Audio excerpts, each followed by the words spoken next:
everyone. My name is Adam Tremor.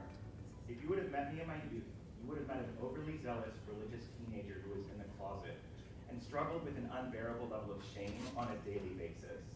That shame got so severe that at one point I attempted suicide during a very rough coming out process. The therapy that was given due to the suicide attempt was conversion therapy. Instead of finding healing, I was introduced to a plethora of new terms and principles to redefine myself. Among these terms, unwanted same-sex attraction, ex-gay, emotional dependence, and that all of my issues stemmed from my parents.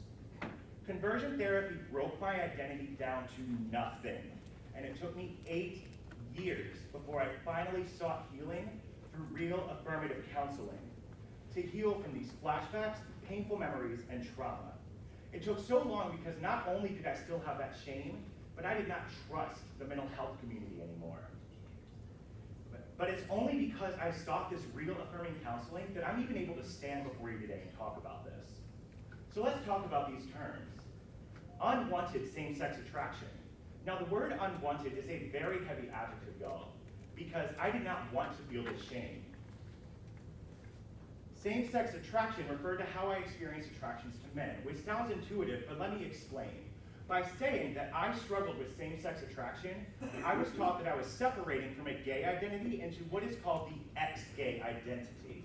And that by doing so, I proclaimed that I was a heterosexual male who was attracted to men. Because I was attracted to men, I was also taught that I struggled innately with emotional dependency towards men. What does that mean? That means that I was to break from any male who I was to get close to.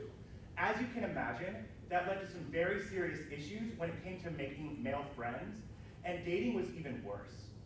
Every single time I tried to date somebody, years after conversion therapy, I unintentionally sabotaged that experience because I still hear that voice saying, back up.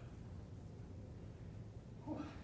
The last most significant thing about conversion therapy is that I was taught that because I struggled with same-sex attraction, it meant that I had an overbearing mother and an emotionally absent father. I want to make sure that I'm very clear about this. I was not brought to a point of revelation to realize that my parents were either overbearing or absent. It was taught to me as a fact, which skewed how I perceived my parents and wrecked our relationship for years. In one counseling session with a licensed mental health professional, my therapist berated my mother in front of me and brought her to tears, telling her that she was so overbearing and needed to let me go. Mind you, this is being told to a mother of a suicide survivor.